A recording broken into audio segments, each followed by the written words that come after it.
తిరుపతి జిల్లా తిరుచానూరు పరిధిలో సినీ నటుడు మోహన్ బాబు విద్యాసంస్థల చుట్టూ ఇప్పుడు పెను రాజకీయ దుమారం రేగుతోంది.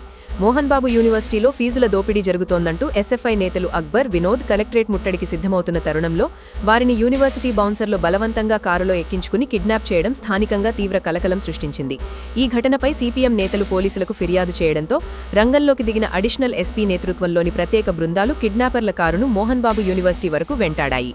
సుదీర్ఘ గాలింపు అనంతరం నారావారిపల్లె సమీపంలోని మోహన్ బాబు ఫామ్ హౌస్లో బందీలుగా ఉన్న విద్యార్థి నేతలను పోలీసులు సురక్షితంగా గుర్తించి బయటకు తీసుకువచ్చారు.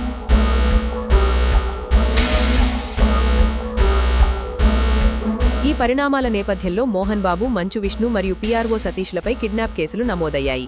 మరోవైపు వర్సిటీ ప్రతిష్టను దెబ్బతీసేలా సోషల్ మీడియాలో దుష్ప్రచారం చేస్తూ యాజమాన్యాన్ని డబ్బులు డిమాండ్ చేశారంటూ పీఆర్ఓ సతీష్ ఇచ్చిన ఫిర్యాదుతో విద్యార్థి నేతలపై కూడా చంద్రగిరి పోలీసులు కేసు నమోదు చేశారు.